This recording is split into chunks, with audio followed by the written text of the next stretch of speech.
No disagreement with most of what's been said already. However, this is the classic example of competing interests for our city. And although in the public mind, I think it's been cast as trees versus evil energy corporation, which is kind of an understandable way to parse it, it's a little more complicated than that. It's a lot more complicated than that. The reality is that our growing city needs a reliable electrical infrastructure.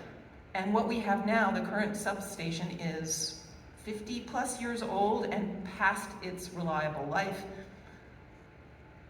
We need a new substation. I take that as a given. The question is, how are we going to do it in a way that satisfies the competing interests at stake here?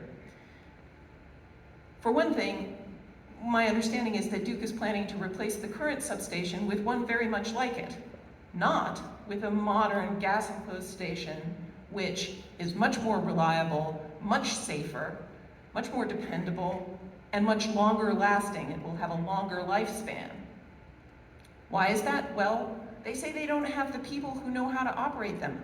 This seems like the most ridiculous thing I've ever heard in my life, especially after what we just heard from Maggie. These stations exist all over the world. The expertise is there to run these things. They're also smaller and more vertical, so it could have a smaller footprint, not be this sprawling horizontal thing that's being proposed for the parking space and the hill with the trees on it. Allison called attention to the process issues here. I completely agree that the fact that a lot of this was discussed early behind closed doors is a big issue. These discussions need to happen in public earlier so that we can chime in earlier.